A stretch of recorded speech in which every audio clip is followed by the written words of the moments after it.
Hi everyone, I have come back from the dead. Welcome to the Thursday evening Financial Thing live stream. Feels like it's been a while. It has. The first live stream of 2024.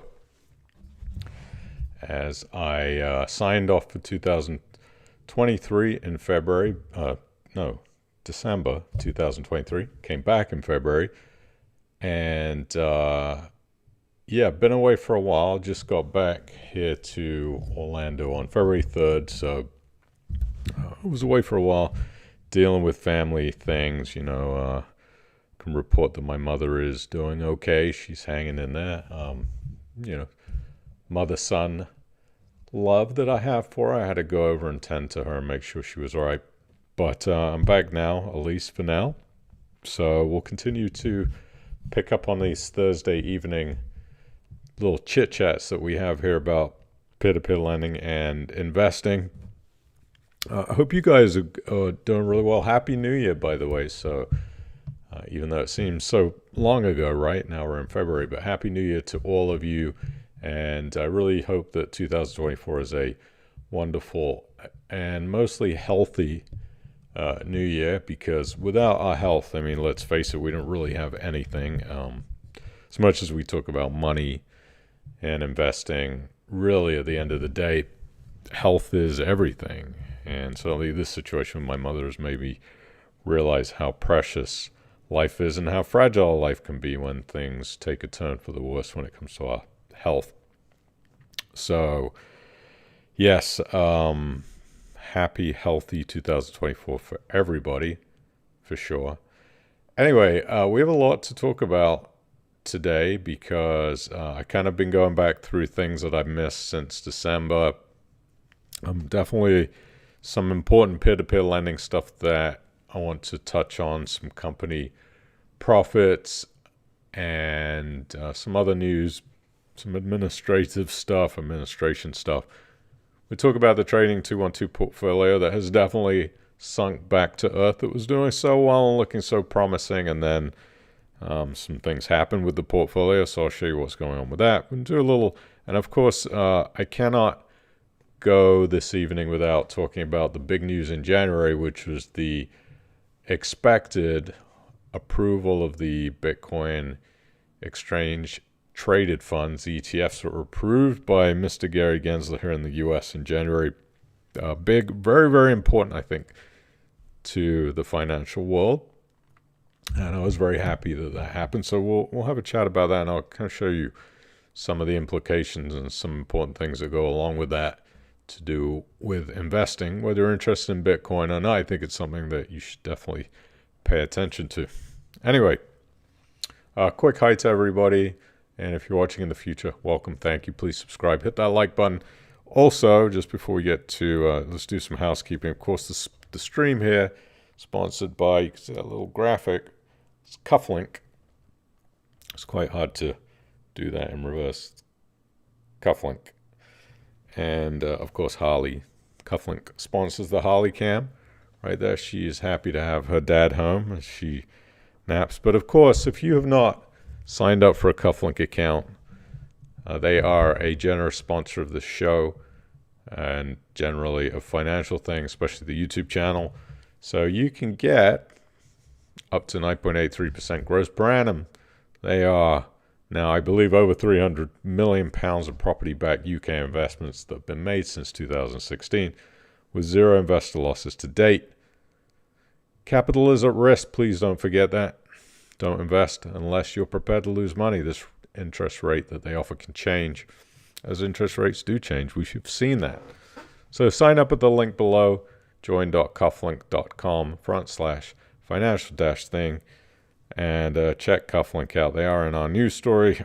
Also today, this evening, I will be back in touch with Narinder to attempt to reschedule getting him on the stream this month, which he did say he would do. So a couple of guests that I need to get scheduled to come back, but I'm hoping will be here February/March.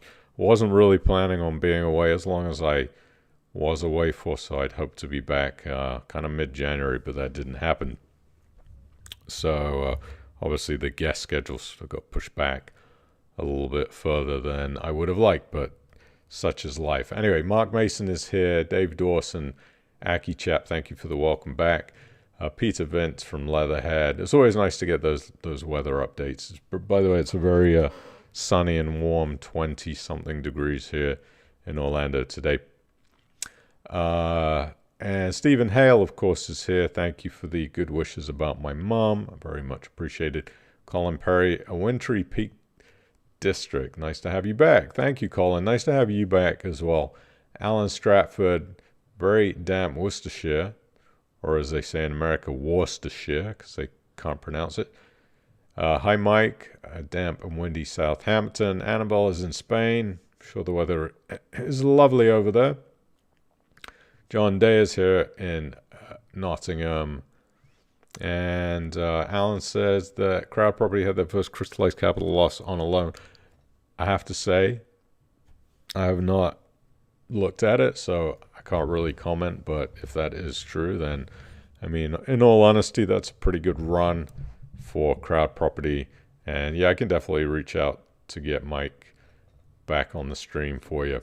He's always a willing participant, as Mike Bristow. Well, let's get right into the news. We have a lot to get through. I will try to run through it as fast as I can and be done hopefully in 55 minutes time, so we can all get out of here and enjoy our evening cuppa, maybe, or here afternoon cuppa. So, Landlord Invest. This is a story that actually was inaccurate. I'll show you why in a second, but the AlternativeCreditInvestor.com reported that Landlord Invest investors, well, try saying that after you've had a few beers. Landlord Invest investors earned an overall average of 12.41% in interest last year, representing a slight year-on-year increase. I thought that sounded a lot. So I hopped on this blog page, was reading their report. This is an interesting report because they do sort of a year in review on what 2024 might hold for the peer-to-peer lending industry, which I have some thoughts on, by the way. But incorporated in 2014, Landlord Invest turns 10 years old later this year. That's pretty amazing how fast times have gone. I mean, I've been doing the Financial Thing project and blog now since 2015, so that was 8 years ago. World events have treated us to an interesting ride. That is absolutely true. Let's look at Landlord Invest average loan to value. This is certainly a positive thing. They have reduced their average loan to value down to 52.46%, down from 63.98% in 2022. The rate investors were paid rose by 8.09% last year. That is not what they received, but that's how much it rose by. As would be expected by a higher interest rate environment, loan to value decreased by 18%. The amount lent through Landlord Invest in 2023 was significantly lower than 2022. However, the total interest paid to investors rose 12.41% from 338,772 to 380,804. So this is where the mistake lies in the article, saying that investors were paid 12.41%. They were, but they were paid a 12.41% increase from the 338,772 to the 380,804. So if we go look at the statistics, actually, you can see the average rate here for 2023 was 10.29%. So a little bit of an inaccuracy.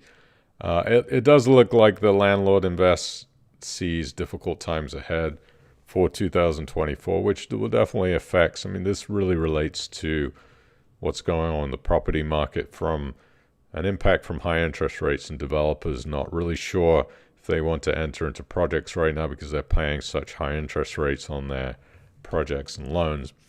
Landlord Invest says, so far 2024 has held a lack of quality borrowing inquiries, a trend foreshadowed by H2 2023, so that's the second half of 2023. There appears to be a lot of uncertainty among developers and property investors as to if and when to pull the trigger on new projects. Very interesting, this part here. Borrowing inquiries have increased throughout January. However, 9 out of 10 of all inquiries received by Landlord Invest have been rejected at the initial stage of underwriting due to poor risk-adjusted returns for lenders. Now, I do like the fact that Landlord Invest is very transparent with what is going on there, and to be honest with you, they're a pretty small loan book compared to some peer-to-peer lending companies. We're talking about 18.1 million in a total loan book. So 2023 saw loan book. I presume this is an increase. Doesn't really state what that number means, but 1.62 million versus 2022 when it's 3.52 million. So they've definitely seen decreases. But having said that, making sure that they're approving quality projects is the most important thing. We don't want them just approving anything just to get business through the door so they can make their fees. They're at least doing the right thing by investors and turning down nearly everything that they receive in applications because they just don't want to drop some doggy poo projects on lenders such as yourself who are borrowing money. Who are lending money. Another trend I'm seeing that I did talk about in 2023 is this institutional funding lines that are being given to peer-to-peer lending companies. And I think this is going to be something that really continues forward as peer-to-peer lending platforms in general tend to struggle with this balance of supply and demand of money coming from us, the retail investors, that they are able to lend out. So, if you imagine you're a peer-to-peer lending company, you don't really know how much on a given day you're going to have to lend out to projects that are coming in. It really does present a problem. And this is, again, the reason why people like Assets Capital, RateSetter have gone institutional, because they want a open credit line of funding that they don't have to worry they're not going to have enough money to fund loans that are coming in. So we see Blend Network now has taken on £50 million plus institutional funding line from an unnamed institutional investor. The specialist development finance lender will use the funding to add more bridging products to support its property developer base. Now, I don't know if that means that Blend will not continue to support retail, which I believe they will. It's hard to say, isn't it, in the future? But right now, as it looks like, Blend will secure that institutional funding and continue to support retail lending too. But I see this as a common theme. And by the way, Jan from Blend reached out to me, and he is going to be coming on the stream too. Just good to get an update. It's been, over a year since that happened. So I'm really interested to get his take on this institutional funding that a lot of peer-to-peer companies are taking. Here's another one right here. Invest and Fund unveils a £100 million bank funding line to support its expansion plans. The announcement comes as Invest and Fund celebrates several milestones for the business, having lent £300 million to date and £200 million repaid to investors. So another case of a peer-to-peer lender taking institutional money. Also, Capital Rise does exactly the same thing. Prime property investment platform Capital Rise has announced a £250 million funding line, which it says will enable it to launch a new fixed price option for UK limited company borrowers. The new funding line, agreed with an unnamed bank, is the fifth largest secured by the it's the fifth and the largest line secured by the firm to date. So as Capital Rise also starts to grow their business, obviously they need more money. They're just not going to be able to get enough from retail investors like you and I. And it really kind of leaves them with only one option, and that is to borrow from institutions. Now, that does come with some downsides. Institutional borrowing could be quite expensive, and also they can also kill those credit funding lines anytime they want, very quickly, unless it's in the agreement where it's for a certain amount of time.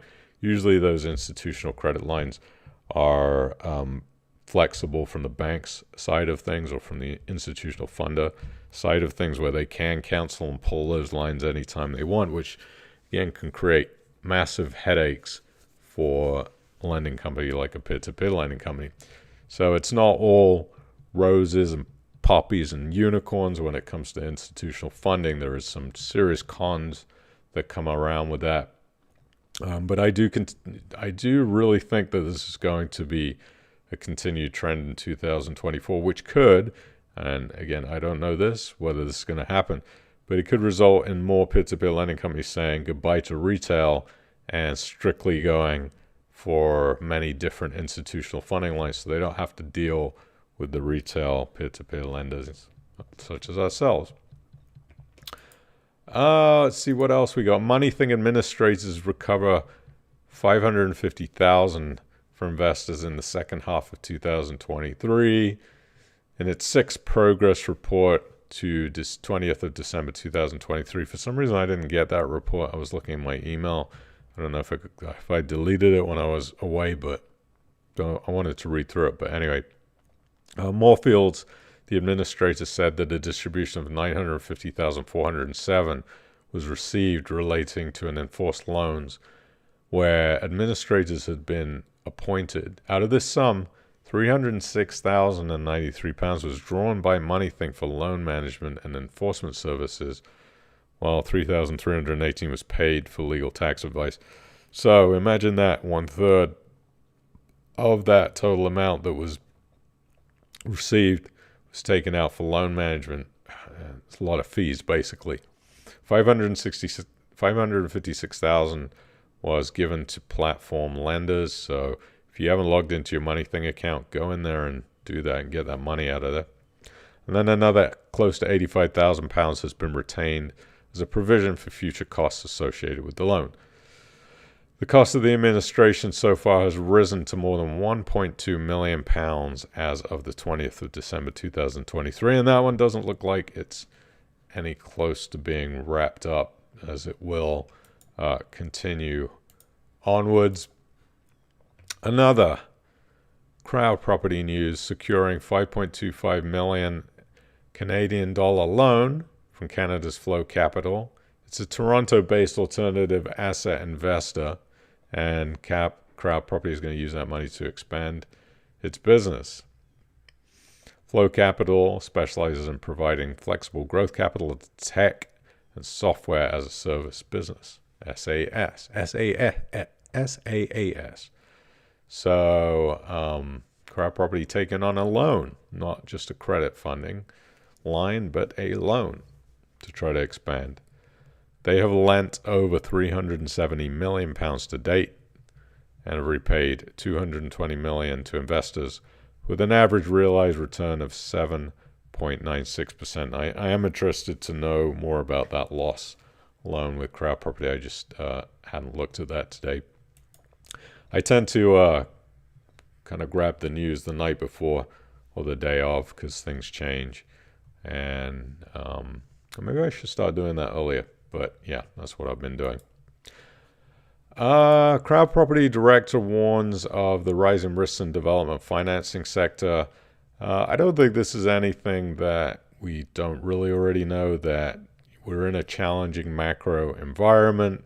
There is a distinct air of caution. This is by Andrew Hall, one of the co-founders, saying that obviously because of interest rate increases, there is more risk involved, and property developers are being a little bit more cautious about taking on lending to start new products.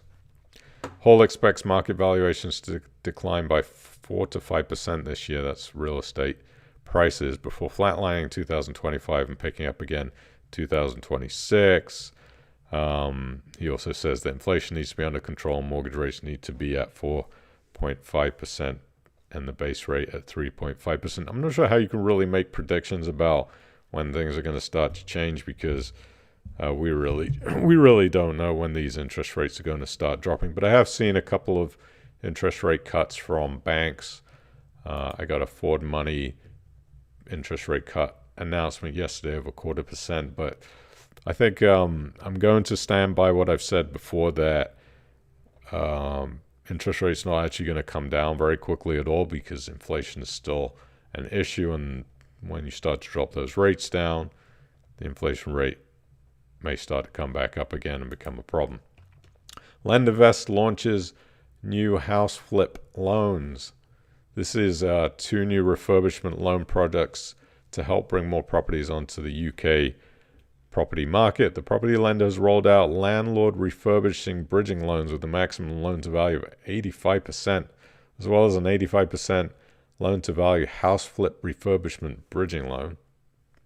These loans have been designed to help landlords acquire properties and make the necessary improvements required to convert them into rental properties. Landlords can also use the product to make updates to an existing property in a bid to increase rental yields. The products offer automatically rolled interest and no monitoring on the works. The minimum loan is £100,000, and the loan can be used on all forms of housing anywhere in the UK. Sounds like a slightly risky loan product to me. 85% loan to value is certainly really reaching to the top of where things I think should be with these loans. And then the fact that it's not monitored is slightly concerning. You would want to see even a project monitored. I guess it depends how big the loans are. If they're relatively small loans, maybe £100,000, LendInvest doesn't feel the need or warrant the resources to monitoring these loans on site. But it sounds like a bit of a risky project, loan product, and I wonder how much they're going to be offering percent-wise on those. Very interesting. UK government has taken a stake in Shogun as the platform eyes a IPO share offering. The British business bank's investment into Shogun as part of the Future Fund has been converted into equity, making the UK government a stakeholder in the property investment platform. The investments were made in the form of convertible loans, subject to equal match funding from private investors. Under the terms of the Future Fund, if the business surpassed its original funding amount through subsequent financing, the debt and associated interest would convert into equity. Shogun received £860,000 in December of 2020 from the British Business Bank, which resulted in the Future Fund acquiring a 5.16% stake in Shogun as of December 2023. Which, Shogun has said, the government has benefited from a 57% increase in their share value over 36 months. Shogun is looking to raise $4.9 million for its last private fundraise ahead of a planned IPO share offering in 2026. I kind of have mixed feelings about these future fund deals. The fact that, look, I like Shogun. It's not saying anything against them. This is a general blanket statement. But the fact that the UK government is a equity shareholder in a private business like that doesn't sit well for me. I just don't think that's what the UK government should be doing with taxpayers' money at all. So whatever. I mean, it is what it is, but the government seems to just do what they want to do anyways. I think maybe policies like this will change when there's maybe a government changeover coming this year. We'll see what happens. But I think it's good for Shogun that they have that investment from the British Business Bank. Good for them. Again, speaking on a taxpayer level, on my personal thoughts, I think a lot of taxpayer money is just doing weird things right now. And anyway, that's a topic for a different day. Capital rise narrows losses as live loan book swells to £160 million. Capital Rise narrowed its losses in the last financial year and saw its 12-month trading income rise two-thirds to above £4 million in 12 months to November as it targets growth in 2024. Capital Rise said that while the business made a loss overall in the last financial year, it was significantly less than the previous year, but it wouldn't disclose those figures. Why do you not want to disclose those figures, Capital Rise? How much are those losses? Capital Rise highlighted the fact that 3 of the last 4 quarters have been profitable for the business and it expects to increase the sustainability of its profitability next year. So as a curious man I am, I hopped into a company's house and wanted to see what is going on with Capitalized's finances. Now, I'm a simple man. Balance sheets don't make a lot of sense to me, but I see a lot of brackets around numbers. And what brackets tell me are negatives, the losses. So, if we look down here, the profit and loss reserves, again, I'm not saying this is how much they lost. We see down here 6.25 million in the parentheses. Maybe somebody who's an accountant knows how to make complete sense of that. But I do find it curious that Capitalized did not want to disclose how much those losses were. Are you okay? Somebody's dreaming. Somebody's dreaming over there. That's quite cute. But yeah, I do find it curious that they did not want to disclose what those losses were. I do recall that Capitalized's losses were pretty significant over the previous year, so just something to keep an eye out for if you do invest into their loans, because companies do need to make a profit at some point. Capitalized has been going for a while, and they do large projects, so just keep an eye on it. We always have to keep an eye on these things. But then again, on the flip side, Cufflink has made a record profit of more than £1.8 million in the 12 months ending the 30th of June 2023. Its annual highest profit to date. That's more than double the £729,000 profit it made for the previous year. Revenue was approximately $15 million for the year, while the gross loan book increased by 25% to £115 million. In July 2023, Cufflink secured a £35 million revolving credit facility with Paragon Bank to aid its growth. So another story of good news for Cufflink that they are profitable in that manner. Lending administration cost breached £6.2 million. This one just seems to keep going and going and going and going. 6.2 million in expenses. Again, if you have not logged into your Lendy account, do it, because you might have some money sitting in there. I would definitely recommend you get your money out as quickly as possible. What a surprise. This is what RSM, the administrator, has to say. The quantum of costs and expenses is higher than the estimates previously provided to creditors on the 15th of July 2019. This is because the joint administrators were unable to provide a realistic estimate due to the uncertainty in the work that we required be undertaken by third party. So my question to RSM is, do you just throw numbers out there on a whim and say, well, we think it's going to be this amount, but oh, well, guess what? It is actually going to be double that amount. This is just kind of the way administrators work. It's kind of like, companies that get contracts through the British government. They put in a really, really low bid, and then say, oh, well, turns out that we're totally unable to provide our services for the amount that we bid, and those costs have skyrocketed. So unfortunately, you're under contract with us, and there's really nothing you can do to stop those increases, so you have to pay.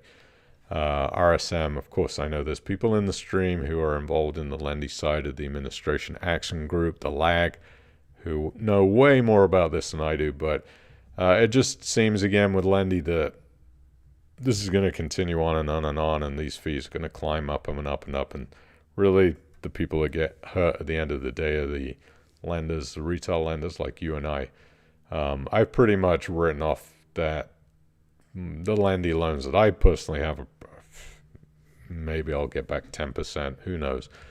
We'll see what happens. It's a very sad state of affairs. The administrators seem to be doing well, though.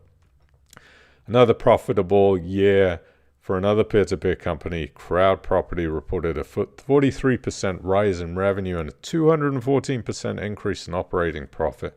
In its latest annual results, they posted a operational profit of $1.18 million for the year ended 31st of March 2023, which is up from $377,000 the previous year. Loan volumes grew by 48% year on year in the first half of the latest financial year, but slowed in the second half.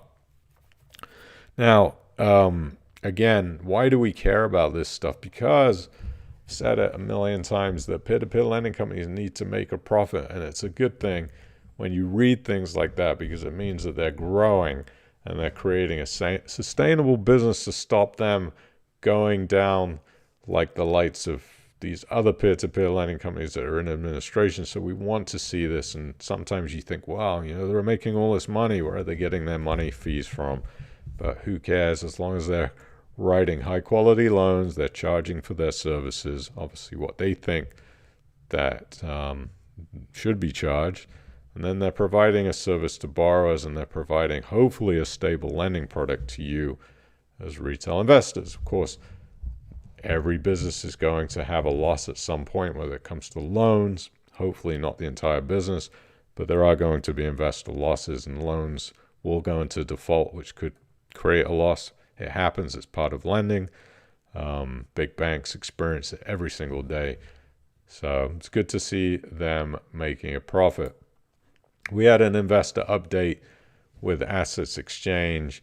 They launched 16th of January a property deal paying a net yield to 7.7%. That's Assets Exchange, not Assets Capital. Don't get them mixed up. And they have an upcoming pipeline of properties yielding in the range of 7 to 7.3%. They say with the potential for Bank of England rate cuts this year, we hope investors find the above properties attractive. They are releasing a new risk framework, so you can read into that if you want. So encouraging news from Assets Exchanges. They continue to offer more projects. We also had a update from PropLend. Oh, a lot of stuff today. 5 loans were repaid in January. They have a total amount of active loans at 80. You zoom in so you can see that. 79 commercial mortgages and 1 bridge and VAT bridge loan. So it seems like these are a little bit, a lot less popular than their standard commercial mortgages. 2 loans are being paid from an interest reserve. 1 commercial mortgage being paid from interest reserve. Looks like the loans are doing pretty good, 98% paid. 5 loans repaid, and 1 loan past term. So, 1 out of 80 is pretty phenomenal, right? So that's 8%. Is that right? 10%? No, like 0.8%. So, good results from PropLend. If you want to read their update, you can just sign up for an account, and then you'll get the updates. Quick reminder, I got an email from Funding Secure saying one of these loans had been recovered, Charterhouse Development. So I found quite a decent amount of money in my account. I was surprised because I'm so used to getting like £2.50. So if you haven't logged into your Funding Secure account, do that because they have recovered a loan, a pretty significant loan. So you might get a little 2024 payout. I got an email from Rebuilding Society. This is one of my oldest loans and one of the first loans that I ever did when I was doing peer-to-peer lending and through Rebuilding Society. This was an update for a logistics company. I actually remember taking this loan. I'll show you how old this is. Look at this. This dates back to 2015, I think. Yeah, when I first got into peer-to-peer lending, you can see here updates from borrowers in 2015. So this is 8 years now. They have been going back and forth. Still trying to get Daniel from Rebuilding Society to come on the stream. So we've been still going back and forth about that. Sometimes he responds, other times he doesn't. He says he wants to come on the screen. But this is an update saying, following repeated broken promises regarding the realization of the settlement of the loan from the sale of the guarantee's property, we have instructed our legal agents to continue insolvency action against them. So imagine 8 years it's taken to come to some kind of ending, and it seems like that is not going to come to an ending anytime soon. It just goes to show you with lending how long things can really get... how long they can get dragged out for in the court and the legal system. Peer-to-peer lending does not come without its risks. Cufflink is offering dynamic real-time notifications now. So if you want to get personalized updates on your account and wallet status through SMS text messages, you can. All you have to do is go into your contact preferences in your Cufflink account. You can sign up for SMS text messages. So that's a pretty neat feature. I saw this interesting graphic while I was away. I think this is such a great graphic. This is 150 years of Standard & Poor, aka the S&P 500 returns. And this shows you, maybe I should, if you look at the bottom, it shows you the percentage gains and losses, what years experienced what. So you can see here in 1931, of course, the meltdown of the U.S. economy where 50% stock market losses were experienced. And then you can see if minus 40%, 30%, minus 20, and onwards, up to the 50% gains, 40%, 30%, and 20%. So years that we saw nasty decreases in 2008 right here, minus 40%. And then in 2019, so 11 years later, we had a plus 40% year. 2023, we've had a plus 30% year. But what is the most historic area that the S&P seems to land in? Well, it's somewhere in between these 0 to 10% and 10% to 20%. So we've had the most increases of the 10 to 20% years. So historically, if we continue on that round of just investing in index trackers and investing in broad market index trackers that track things like the S&P 500, historically, we see that the most amount of years in that 10 to 20% range have been right there, which is really great. And then second here. Now third is in the negative, 0 to minus 10%, but this should all blend out in the end to an average return of between 8, 9, 10%, which is what they're saying will be for 2024. So I think the story here and the lesson learned is stay the course, slow and steady. Don't really pay too much attention to what's going on any given month or day when it comes to stock market investing. Just stay the course. Stay simple. Keep it simple. KISS. Let's look at the Trading 212 portfolio. Speaking of the S&P 500, it's been a rough one. I'm not going to lie. I thought I was really making some headway with the portfolio. And by the way, I did make a donation to Worldwide Healing Hands, even though the portfolio didn't really perform well through 2023. I made a donation anyways because I thought it was the right thing to do. But we, on the last stream, I think we were closing on the £19,000 range, but we've dropped all the way back to 17,521. By the way, this was at 17,100 today. Our two biggest holdings have been the most volatile, Coinbase and Rivian, which were both in the plus. I mean, they were up plus 30%. Now you can see Rivian is in the red, 4%, had a major dump. And then Coinbase was also up in the 30s, closing on plus 40%, now only at 5.71%. And that was also in the red earlier. So I did add some to that position. I also added a little bit to the Alibaba. I feel like there is some big Chinese stimulus coming, some quantitative easing, which will prop up the stock market. So I'm going to hang on to that position right now. Nothing else has really done much. Norwegian is minus 2%. Green Power, this one is just sucking, 42% down. Flex, natural gas, 3.97%. Deutsche Bank, 4.72% in the green. And then here, Creative Realities.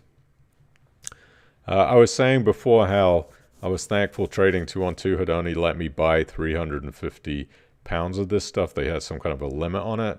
Well, now I'm regretting that, of course, because we have just had a massive turnaround. If you look here, we paid $2.80 6 cents per share, which is right here where the dotted line is. You can see how we just absolutely stank it up down to 139, and then it's come all the way back to 317. I mean, this stock is just all over the place, hence the volatility of this portfolio with these pretty high octane stocks. And again, when I'm also reminded why I don't do stuff like this on a grander scale and just stick to the index trackers, because I don't like the stomach of seeing these huge red numbers and these big green numbers when they happen to turn big green, which in this portfolio doesn't look like. I mean, look at this Vermilion Energy right now, which treated us so well in the past, and thank God some profits were taken there, but now we're down 769 pounds at 47%. I do think the oil will make a rebound eventually, so at this point, unless I need some kind of a tax write-off, I'm probably just going to hold on to that through the end of the year.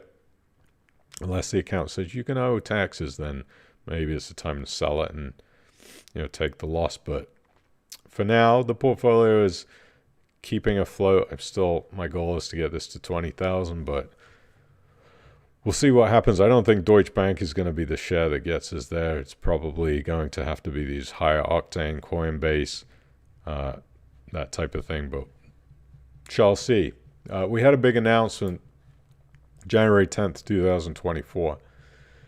Mr. Gary Gensler approving the Bitcoin ETFs, which is the spot ETFs here in the USA. He was under an immense amount of pressure to do this. I don't think he wanted to do this. I think if it was up to him, he would have said no to the whole thing. He made some comments here on this press release through the SEC. You can see at the bottom where he just kind of has his little dig at Bitcoin. Though we're merit neutral, he says, I'd note that the underlying assets in the metals ETFs have consumer industrial uses, while in contrast, Bitcoin is primarily speculative, volatile asset. This is also used for illicit activity, including ransomware, money laundering, sanction evasion, and terrorist financing. While we approve the listing and the ETFs, we did not approve or endorse Bitcoin. Investors should remain cautious. Mr. Gensler doesn't realize that only a tiny percent of transactions in the Bitcoin world are for anything illicit. Nearly all of it is absolutely legal activity. People just holding something that they believe is decentralized.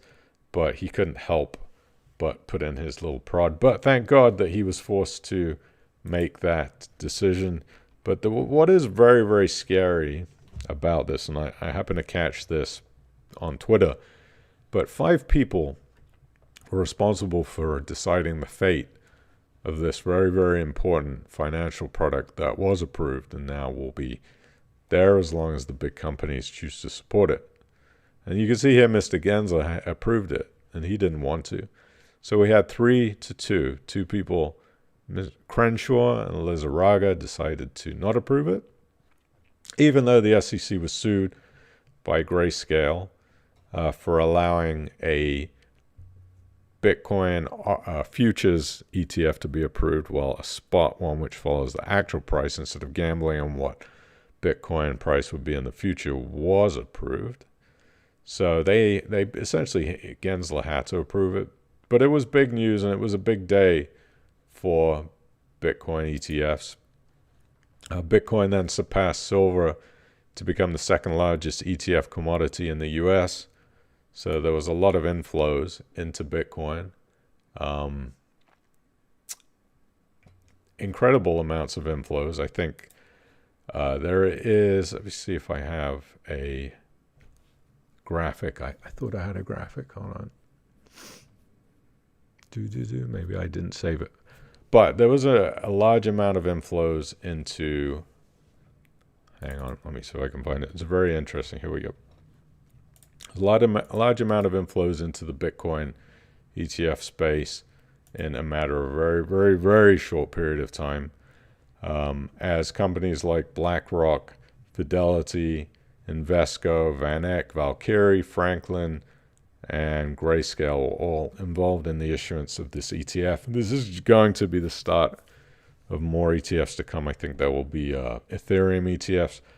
But you can see here, there's now $29 billion of money that has gone into these ETFs for holding of 100. I don't know what the total amount of Bitcoins are. It's quite a lot. 661,054 Bitcoins. And you can see how this has really increased from January the 11th. They had BlackRock 2,621 was what they held, and now they hold 78,026. And here you can see the fees that these ETFs charge is quite a different range. You got everything from 0.25% down to 0.19% as these ETFs fight for the business. And then you have Grayscale at the bottom, which is actually the biggest Bitcoin holder, which charged a whacking 1.5% fee, and hence you're seeing a lot of outflow of people that are cashing out of that. So they've lost about 150,000 Bitcoins from their ETF. But I do continue to believe that this will increase. The amount of Bitcoins that these ETFs are actually buying to fulfill their orders is actually quite astounding, and there are some rumors that eventually just the supply of Bitcoin is going to run out, because these we've got about 1.7 million Bitcoins out there in supply, and these guys have taken up 41,000, close to 42,000 now of Bitcoin. So a big day. A lot of people thought that the Bitcoin price would absolutely go through the roof, but because of Grayscale dumping a lot of their coins because the customers not wanting to pay that 1.5% fee, we saw some price action go in the negative, but now we are running at 45,561, which I think you'll see that continuing to rise up. So, as much as some people don't like Bitcoin, they think it's an illegitimate product. Well, now there is some legitimacy to the Bitcoin product through the form of an ETF, and now people can get a small amount of exposure to it without having to hold the actual cryptocurrency themselves, which can lead to problems. So if you decide you want to get some exposure now, places like Fidelity and BlackRock offer you a place to do that. Here's the ticker symbols. IBIT is a BlackRock, FBTC, which I personally have looked at and hold some of that, is the Fidelity version. So big names jumping into the space. I always say I'll check back with you in 20 years and we'll see how this whole thing shakes out. I think I'm right, but not financial advice. May turn out to be nothing in the end, but could turn out to be something. We'll see. That was a lot of information for you. I have a dry throat. It is 3:20. I managed to get through that pretty quick. Like I said, I'll be getting some guests here for you in February and March. Thank you to everybody for all the well wishes with my mother. I appreciate that. I will let her know you asked about her. Rocket Man Night. I'm sorry I can't start over again, but you can rewatch the stream. Absolutely. I'll see if you have any interesting comments, and then we'll get out of here.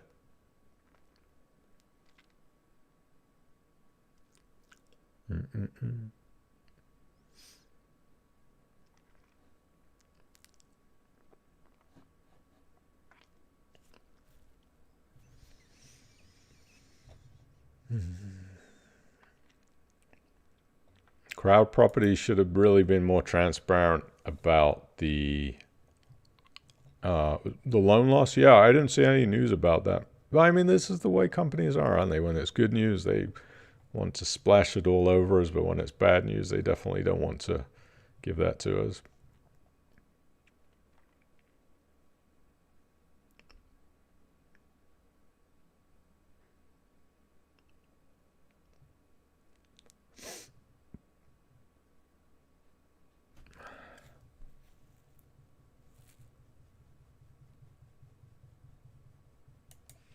Has anyone been tempted by the fixed-term investments announced by Cufflink this week? to be honest, I'm still trying to get caught up, and I have not really looked into it. But if you give me till next Thursday, I will take a look at that and give you my honest opinion on what I think about those. I know.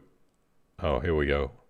Limited time rate offer: 1 year, 9%; 2 years, 10.5%; 3 years, 12.25%. So let's have a quick look.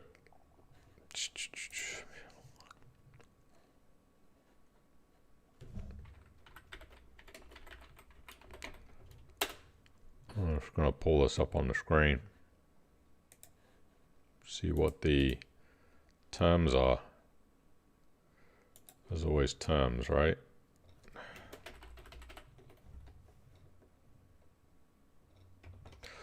Cufflink is offering a rate boost on all pool investments for a limited time.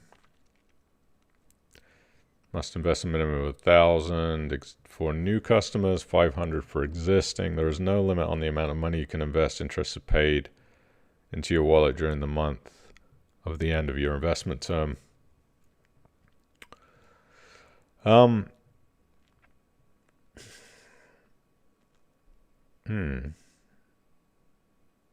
mean, the rates are 1 year. The rates are attractive. The rates are certainly attractive. There's a couple of things I don't like about these fixed rate investments. Obviously, you lock up your money for 3 years.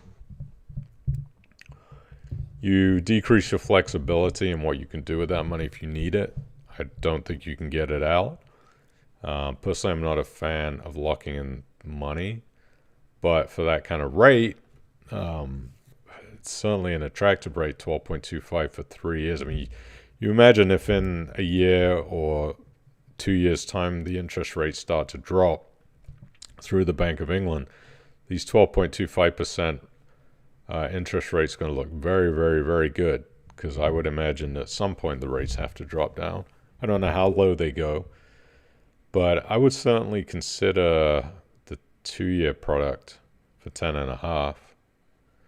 But I guess if you're going to do with the 2, you may as well do the 3, because you're getting an extra almost 2% bump just for an extra year.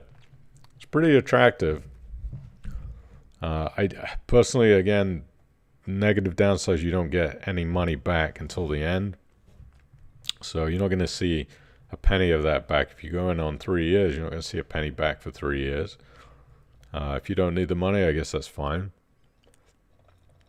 It does increase the risk to you as an investor, because as you're getting monthly capital and interest payments back to you, it's reducing your investment loan balance. So if something happens, I'm not saying it would, we don't know, but if something happens, it's best to decrease your risk. But man, that is a very, very attractive rate offering. So I wouldn't be mad at anybody for looking into it. I think you'd have to give it a look. Those type of rates, 12.25% for 3 year. That's your gross annual interest equivalent rates. You get that every year of your 3 year rate loan. So as I don't like to recommend things, obviously for liability reasons. I don't want you coming back and say, oh, you said it was good or bad. Look, I would definitely take a look into it. And if you feel comfortable locking up your money for 3 years, it's a pretty damn good interest rate.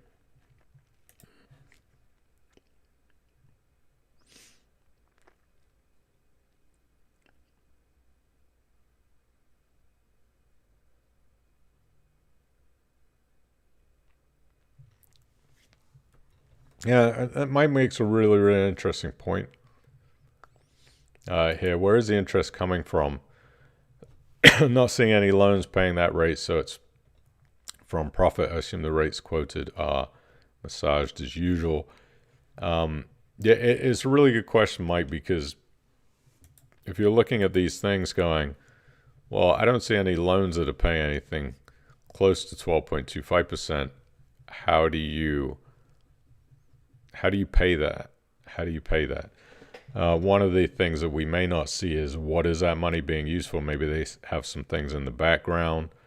Maybe their fees that they're doing on lows are more than enough to pay 12.25%, because we really don't know what Cufflink is making. But if they're making really high profits, obviously they have quite high fees that they're charging to lenders, to borrowers, so they can afford to pay that. Again, I don't know. I don't have access to their accounts in that manner. I also would imagine that most people won't go for the 3-year rates. Most people, I would think, would be in the 1 and 2, which wouldn't be so far of a stretch for them to pay 9 to 10.5%. But it's definitely a good question. If you don't have loans that are paying out that on the manual lending market, how can you do that? But it's also not that much of a stretch at 10.5%. I think it's a pretty reasonable rate. Anyway, let's get out of here. It's been almost an hour. Thank you so much for joining. Don't forget, if you want to become a Patreon subscriber, you can do that on the link below. Thank you to everybody that has been a Patreon subscriber. I know some of you have been doing it for a really long time, and it makes a big difference. But if you can hit that thumbs up also, I appreciate that too. We will see how things play out this week. We'll be back next Thursday. Hopefully, all of us will be here. And you have a wonderful week and a wonderful weekend. I can't believe it's almost the weekend. Enjoy the weekend. Stay dry. And I will talk to you next time. Take care. Bye-bye.